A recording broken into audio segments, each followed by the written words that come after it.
여러분 안녕하십니까? 국세기본법에서 이제 납세 의무의 일생에 대한 부분, 그렇죠. 국세기본법의 기초적인 부분인데요. 납세 의무의 일생에 대한 부분을 배워보는 시간이 되겠습니다. 납세 의무의 일생 중에 첫 번째는요. 납세 의무의 성립과 확정입니다. 우리 조세법률주의에서 그 과세요건이죠. 그 부분에 대한 부분이 어떻게 납세 의무로 성립되며 어떻게 구체적으로 확정되는지를 배워보도록 하겠습니다. 국세기본법의 독특한 영역인데요. 다른 세법과 달리 국세기본법은 상단 위에 보시면 알겠지만 납세 의무의 성립, 그리고 구체적으로 확정, 그리고 어떻게 사라지는지 소멸, 이것이 납세 의무의 일생이 꾸며져 있습니다. 한편 왼쪽 아래에 보시면은 과세요건, 그렇습니다. 누가? 납세 의무자, 무엇을? 과세 물건을, 얼마만큼, 과세 표준을, 고패고패, 세율, 이 네 가지 과세 요건과 그것을 구체적으로 어떻게 신고하는 것인가에 따라서 소득세다, 법인세다, 부가가치세다 하는 것들이 만들어지고 그 절차는 어떻게 되는가에 따른 것이 개별 세법입니다. 그거와 다른 영역인 거죠. 또한 징수법은요. 국세징수법은 세금을 어떻게 걷느냐에 대한 법이고 조세범 처벌법은 이 형법상의 특별법으로서 만약에 범법 행위를 했다면 조세법에서 어떻게 처벌되는지에 대한 법을 다루는 것이 국세기본법의 영역과는 다른 영역입니다. 그런데 국세기본법에도 또한 이것과 비슷한 영역이 있는데 구제, 법률에 대한 구제죠. 그렇죠. 불복 등에 대한 절차는 행정소송, 행정심판 전치주의로서 치루어지는 것도 국세기본법 영역에 있습니다. 그러나 이번 시간에 배울 것은 주로 뭐냐면 납세 의무, 성립부터 납부 의무의 소멸까지에 대한 국세기본법 적용 영역을 배워보고자 하는 것입니다. 먼저 납세 의무의 성립입니다. 조세채권은 세법에 규정하는 과세요건, 과세요건은 뭐라고 그랬죠? 그렇습니다. 누가? 납세 의무자입니다. 그 다음에 과세물건, 무엇을 하는 것이죠? 과세물건을, 그 다음에 그것에 구체적으로 얼마만큼, 과세표준, 그 다음에 세율을 곱한 것, 이 네 가지가 과세요건입니다. 이 과세요건이 만약에 충족이 되면 법률상 당연이라고 저는 표현하고 있고요. 다른 세법학자들은 추상적으로라고 표현하고 있습니다. 이런 납세 의무는 언제 성립되냐면 과세 기간이 끝나는 때, 과세 기간은 무엇일까요? 용어의 정의를 배우지 않았겠지만 이제 설명을 해드립니다. 소득세와 법인세는 1월 1일부터 12월 31일까지가 1과세 기간이라고 합니다. 1사업연도라고도 부르고요. 과세 기간은 소득세, 법인세는 1년이 되겠습니다. 그러나 부가가치세는 그렇지 않습니다.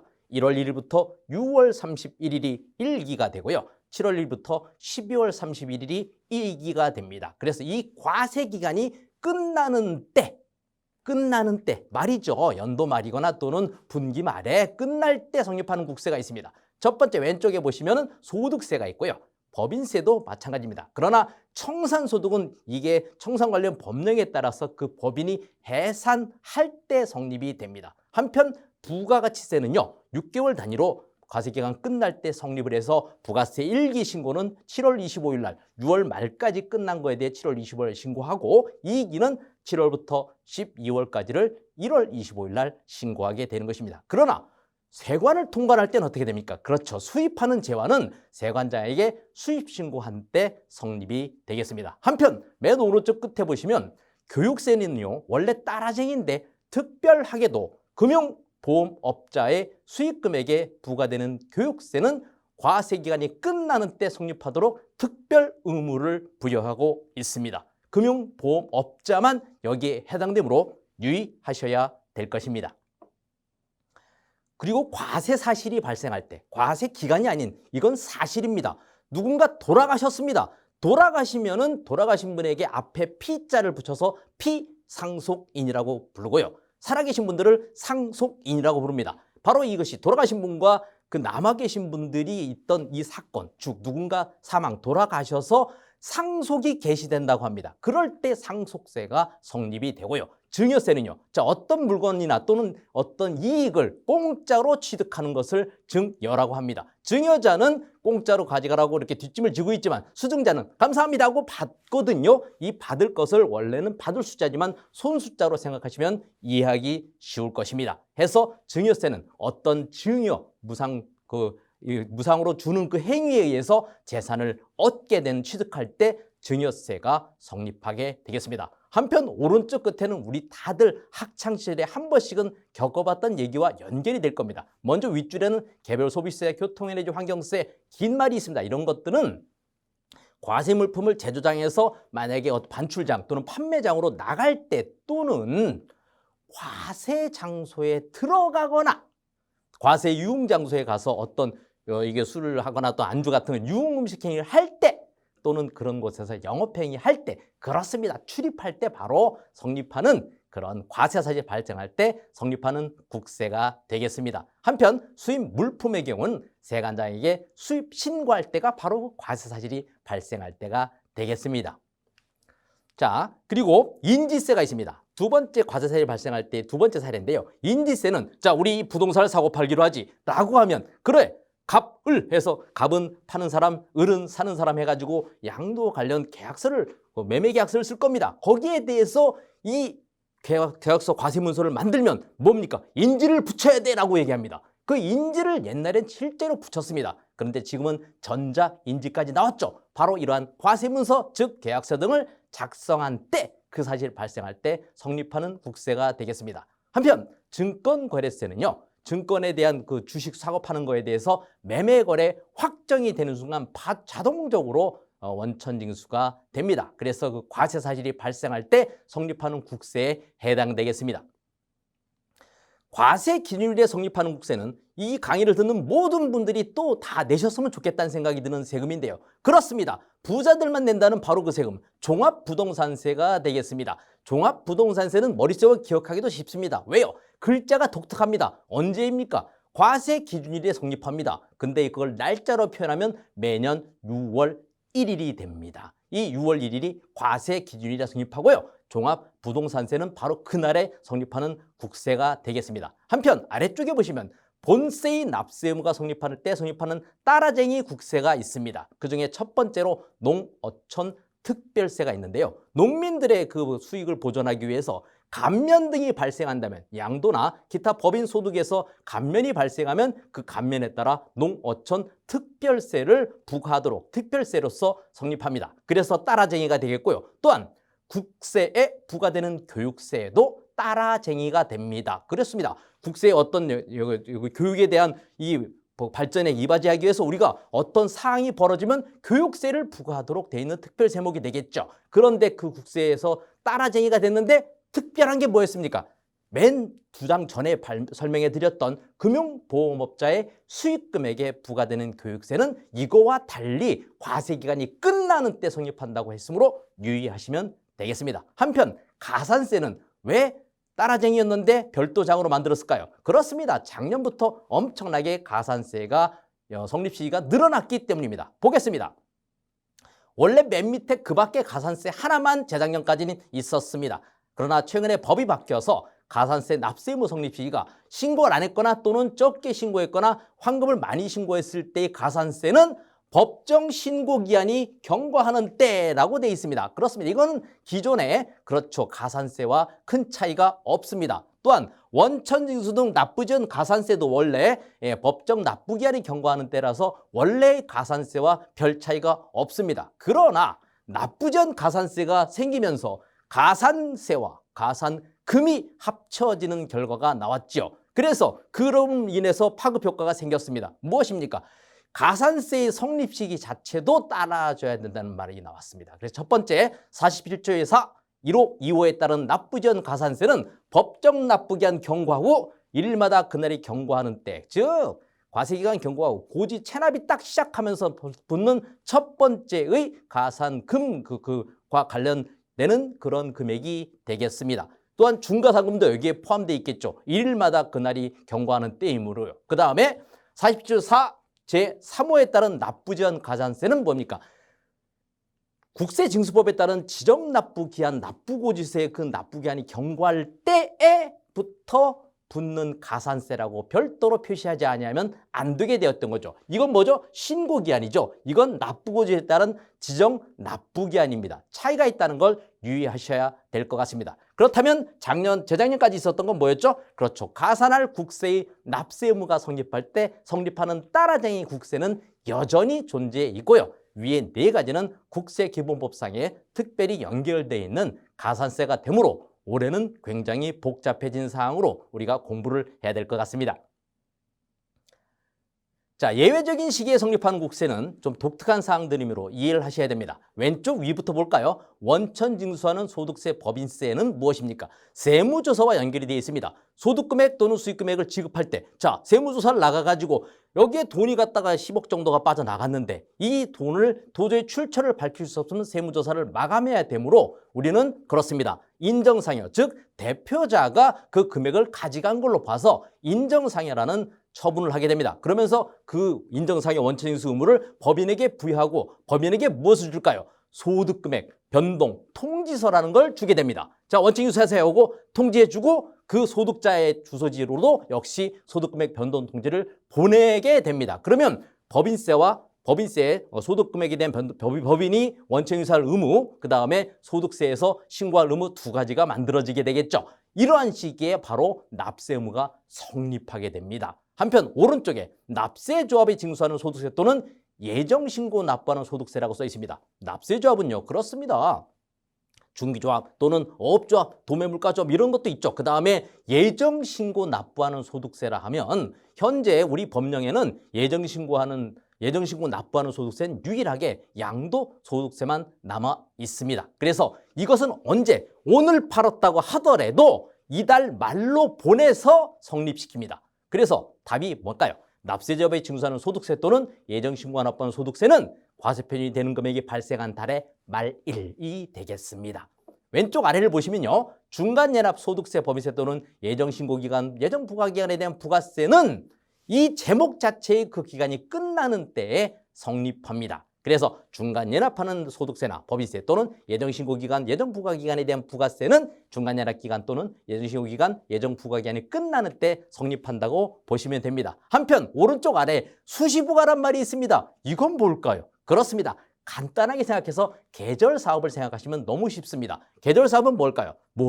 그렇습니다. 여름 한철에 더울 때는 바닷가를 가시면 비치 파라솔이나 고무 튜브를 놓고 그것을 빌려주면서 돈을 받는 분들이 계십니다. 겨울에는 안 하시죠, 이분들이. 여름 한철에만 합니다. 그래서 이 여름 한철에 우리가 그 수시부가를 나가야 됩니다. 그분들에게 세금을 매겨야 되므로요. 두 번째가 뭡니까? 땡처리업자들이죠. 어떤 가게가 열렸는데 이 가게가 한 달만 하고는 폐점 처리하면서 갑자기 없어지는 경우가 많습니다. 저희가 정보를 입수했으면 바로 수시부가로 나가게 됩니다. 또한 이것은 뭡니까? 자료 처리와 연결이 되죠. 그러면 수시부가 징수하는 국세는 수시부가할 사유가 발생한 때로 보시면 되겠습니다.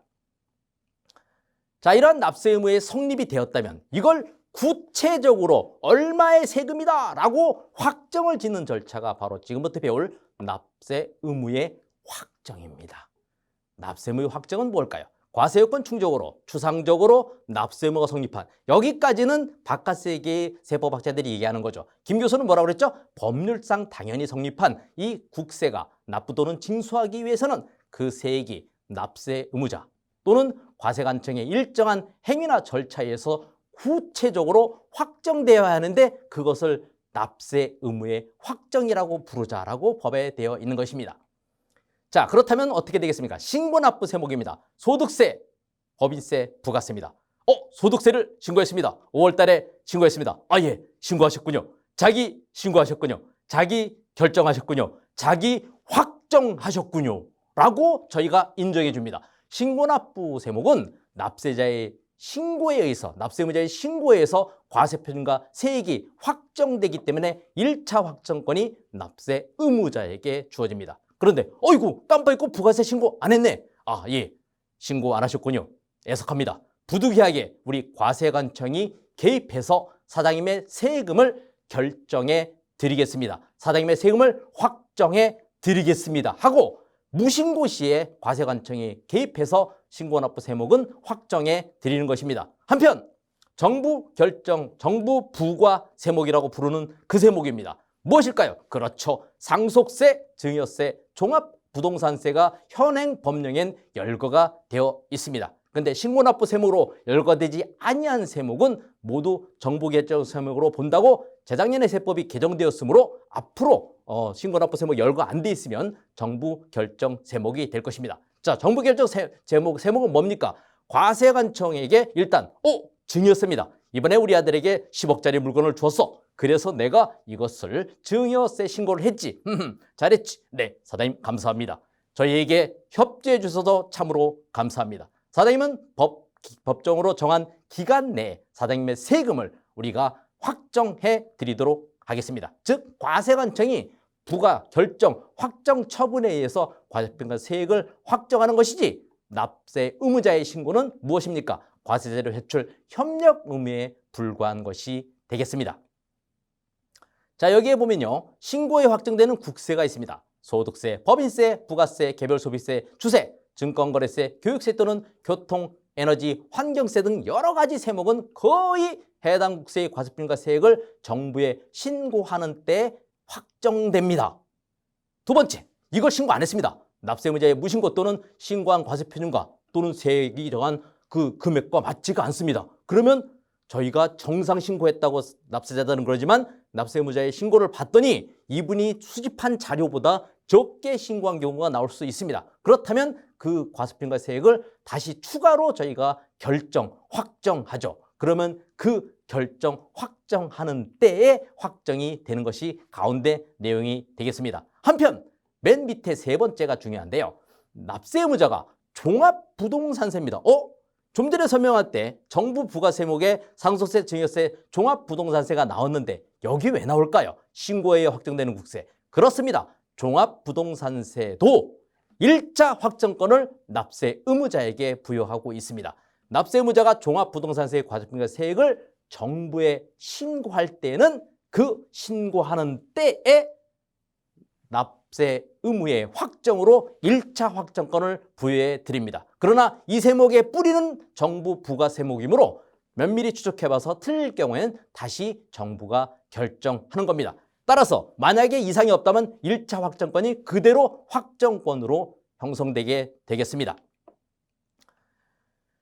한편 사례입니다. 부가세 예정신고에 대한 납세 의무입니다. 부가세는 뭐라고 그랬죠? 그렇습니다. 1월부터 6월 30일까지 일기라고 그랬죠. 그런데 이 중간 확정신고 기한인데요. 1월부터 6월까지가 그 확정신고가 7월에 하지 않습니까? 그러나 4월에 만약에 예정신고를 해버렸다면 부가세 세목이 무엇입니까? 자기 신고하셨군요. 자기 결정하셨군요. 자기 확정하셨군요. 라는 세목이기 때문에 신고납부 세목이므로 확정은 바로 신고할 때 확정시켜줘야 됩니다.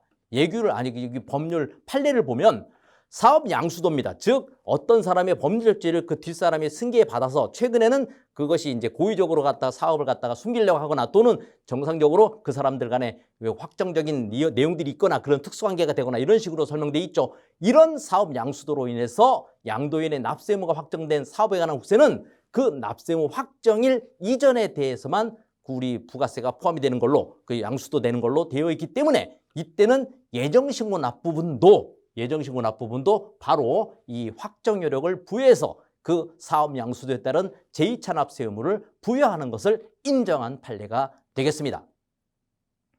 자, 이러한 것과 달리 정부 결정에 확정되는 국세입니다. 신고에 의하여 확정되는 국세로 열거되지 아니한 국세라고 잠깐 제가 설명을 드렸습니다. 그렇죠. 그런데 현재 우리 법령에는 상속세, 증여세, 종합부동산세가 이 범주에 들어가게 되겠습니다. 성립과 동시에 자동 확정되는 국세, 바깥세기에서 외우는 방법과 저도 똑같습니다. 그렇죠. 앞글자만 따서 보면 인원 납중 그리고 최근에 나온 가산세가 해당이 되겠대요.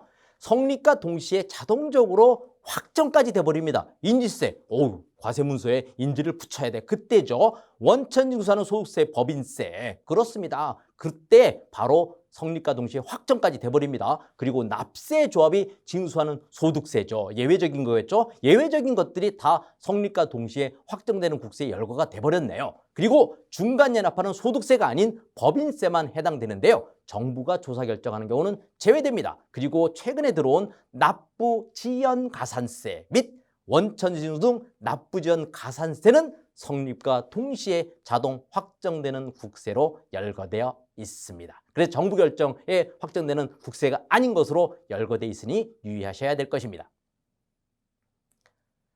그리고 이제 결정과 경정의 차이를 한번 배워보겠습니다. 왜 그럴까요? 국세기본법 제22조의 2 경정 등의 효력을 알면 이걸 선행학습 모르는 상태에서는 도저히 불가능합니다. 따라서 설명을 먼저 들으셔야 됩니다. 결정이라 하는 것은 법률 용어로 또 대법원 판례에서는 당초 처분이라고 부릅니다. 경정은요, 그렇죠. 경정은 추가적으로 고칠 경 바를 정 해서 후행 처분, 뒤에 따라오는 처분입니다. 당초 처분은 다른 말로 하면 선행 처분, 결정, 당초 처분, 선행 처분은 같은 말이고요. 경정, 후행 처분이고요. 또한 경정이 또 잘못됐으면 다시 제자를 붙여서 재경정까지 모두 다 후행 처분, 뒤에 따라오는 처분이라고 부르는 것입니다. 화면을 보시면 결정, 신고납세 국세의 신고납부 세무 국세의 신고하셨군요. 자기 신고하셨군요. 자기 결정하셨군요. 자기 확정하셨군요라고 제가 설명드린 바 있습니다. 그리고 무신고면 국가가 부득이 개입해서 결정해 드리겠습니다라고 해서 결정이었고요. 정부결정 세무, 상속세, 증여세, 종합부동산세의 최초 확정이 바로 결정이 되겠습니다. 그러나 신고납부 세무기든 정부부가 세무기든 이걸 바로 잡아서 고치는 결정, 탈루가 있다는 걸 발견하면 저희가 바로 잡아야 되거든요. 이것을 통틀어서 경정이라고 부르고요. 경정은 경정 플러스 재경정으로 보게 됩니다. 이걸 대법원에서는 후행처분으로 부른다는 차이점도 이 시간에 이해하시면 됩니다.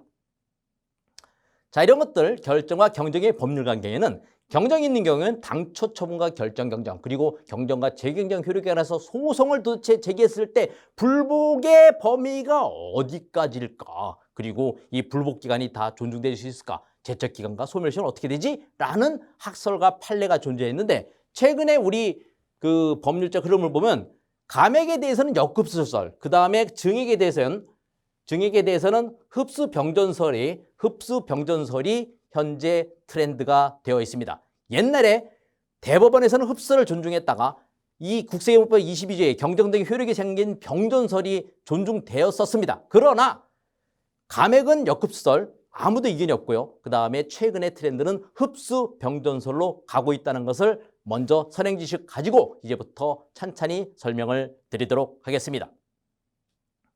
기본법의 법률관계를 규정한 취지가 뭘까요? 종전의 판례는 종래 대법원은 증액, 그 어떤 금액에 대해서 저를 보십시오. 자, 당초 3억, 추가 2억 했습니다. 그러면 3억에 대해서 결정을 했고 이것에 대해서 납부가 왔으면 끝나는 겁니다. 납부하지 않았으면 체납자로서 저희가 거기에 대해서 가산검토 결정하고 체납 처분도 집행하죠. 그런데 이 3억 뒤에 있는 어떤 행정행위들이 2억 추가 결정하는 순간 이 3억이 뚜뚜뚜뚜뚜 해서 2억에다 합쳐져서 5억 이 결정된 금액 이후로부터 시작되라는 흡수설을 견지했었습니다.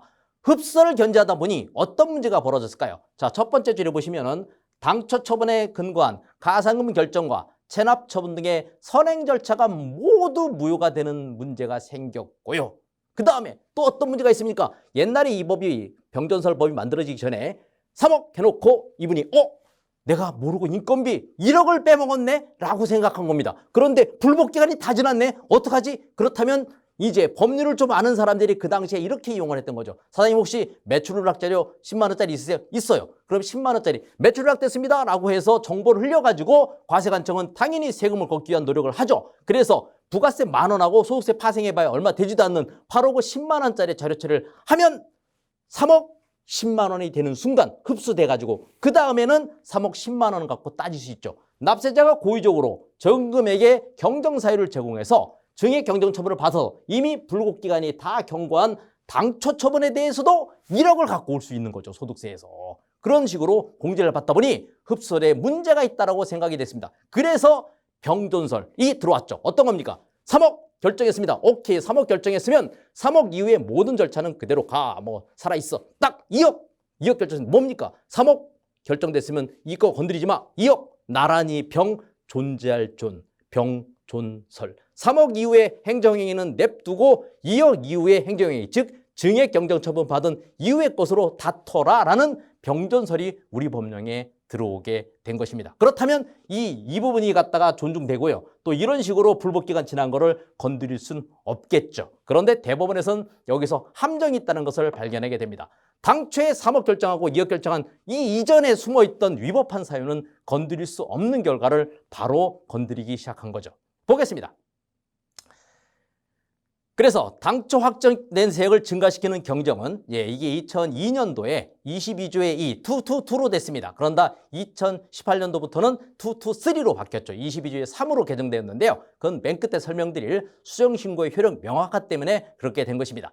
당초 확정된 세액을 증가시키는 경정은 당초 확정된 세액에 관한 세법상 권리무관계에 영향을 미치지 아니한다. 이거는 증액경정이죠. 오른쪽에 당초 확정된 세액을 감소시키는 경정은 그 경정으로 감소되는 세액 외의 세액에 관한 세법상 권리무관계에 영향을 미치지 않는다. 네, 감액경정이죠. 둘 다 나란히 존재하는 병존설의 이론입니다. 이것이 2002년도에 들어왔는데요. 현재 판례는요. 왼쪽에 보시면은 기본법의 2002년 12월 18일 법 22일 신설했으나 증액경정처분의 경우에서 상당히 어려운 경우가 생겼습니다. 그리고 감액은 종전 판례인 역급설 그대로 존중되면서 아무도 의견을 제시하지 않았죠. 그러나 여기 보면 법 신설 이후에 어떤 법원의 트렌드가 나왔냐면 병존설도 좋아. 그 다음에 흡수설 또는 제한적 흡수설 해가지고 흡수설은 옛날 거잖아요. 옛날 걸 다시 끌어오는 그런 결과가 나왔습니다. 그러나 이것은 아니고요. 제한적 흡수설, 이게 대법원의 총괄적인 판례에서 해석이 나왔었습니다. 제한적 흡수설의 입장을 취한 판례 등이 현재 혼재되어 있는 상태죠. 그래서 지금은 제한적 흡수설, 흡수병존설, 병존적 흡수설 이런 식으로 현재 대법원 판례의 트렌드가 되겠습니다. 자, 이걸 한번 비교해 보겠습니다. 병존설입니다. 그렇죠. 나란히 병 존재할 존. 상속 3억, 그 다음에 증액 2억 했으면 불가쟁력, 즉 법원에서 다툴 수 없는 그런 부분이 발생한 3억에 대해서는 더 이상 위법을 주장할 수 없고 2억에 대해서만 다퉈라라는 게 병존설의 큰 틀이라고 말씀을 드렸죠. 그런데 흡수설, 옛날 법이죠. 3억하고 2억 했으면 뚜두두두 2억으로 합쳐지면서 이 3억 이후에 모든 행정행위가 날아가는 문제가 나왔죠. 당초 3억은 소멸되고 3억에 대해서도 5억부터 다툴 때 다 주장할 수 있다는 게 기존 흡수였죠. 그런데 이것은 현재 존중되지 않고 있다고 말씀드렸습니다. 그래서 제한적 흡수설, 흡수병존설, 병존적 흡수설 등이 현재 증액에 대해서는 이런 식으로 트렌드가 됐다고 말씀드렸습니다. 5억이 됐으면 좋습니다. 5억. 그런데 3억이죠. 3억, 2억까지 했으면 5억을 갖고 다투는 걸로 보되 3억 이후에 건 못 다퉈. 그런데 여기에 당초의 위법 사유도 다툴 수 있으나 좋습니다. 그런데 이미 불복기간이 다 도과된 당초 처분 3억 이전의 것은 3억 이후에서 2억 이전 거 사이, 요 사이 있는 거는 다툴 수가 3억 이전 거죠. 3억 이전 거는 다툴 수가 없다는 식으로 된 거죠. 당초 위법 사유는 요 사이에 만약에 불가쟁력이 발생하기 전에 거라면 위법한 사유에 대해서 다툴 수 있으나 이게 만약 불복기간까지 다 지났는데도 또 다투게 된다면 옛날 흡수설 논리하고 똑같아 버리니까 그럴 수는 없다 해서 제한적인 흡수설, 흡수적인 병존설로 지금 현재 증액에 대해서는 이런 입장을 대법원 판례들이 취하고 있는 것입니다. 그렇죠. 2009년도에 바로 그러한 판례들이 나온 뒤부터는 계속 그 합의체 판결에 의해서 이 판결을 존중하고 있는 것이 현실입니다. 자, 역흡설은 감액인데요. 감액은 3억에서 1억으로 줄였습니다. 그렇다면 줄였다면 이것에 대한 납세자가 유리한 판결이거든요. 이런 쟁송대상에 대해서는 이것은 납세자든 과세관청이든 이견이 없습니다. 따라서 역흡설 감액에 대해서는 역흡수설로 현재 존중되고 있습니다. 자, 수정신고 효력 명확화. 이게 아까 잠깐 설명드렸죠, 제가.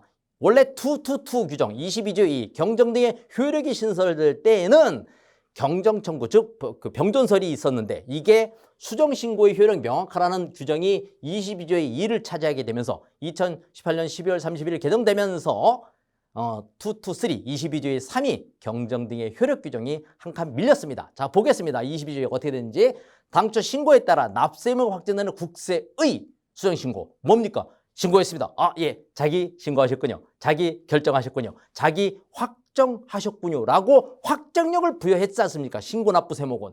거기에 따른 수정신고도 당연히 당초 신고 확정된 과세액 증액해서 확정의 효력을 가진다라고 인정할 수밖에 없겠죠. 그 다음에 동수정에 따른 수정신고는 당초 신고에 따라 확정된 세액에 관한 국세기본법 또는 세법에서 규정하는 권리의무 관계에 영향을 미치지 아니한다고 해서 경정등의 효력까지도 존중해 주는 식으로 되어 있지 않습니까? 그런데 주의할 점이 생겼죠. 올해부터 들어온 게 있죠. 그렇죠. 뭡니까? 상기 수정신고를 이렇게 한정적으로 해석한 이유가 있어요. 과세표준 신고서를 법정 신고 기한까지 제출한 자의 수정신고로 한정한다. 왜요? 기한 후 신고도 수정신고 대상으로 세법이 개정되었기 때문입니다. 그래서 이 말이 꼭 들어가야 되는 거죠.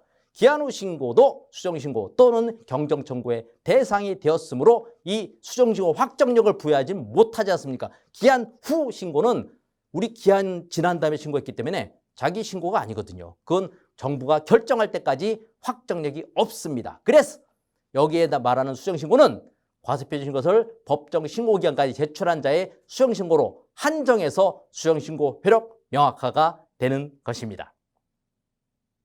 네, 여러분 이 시간 수고했습니다. 고맙습니다.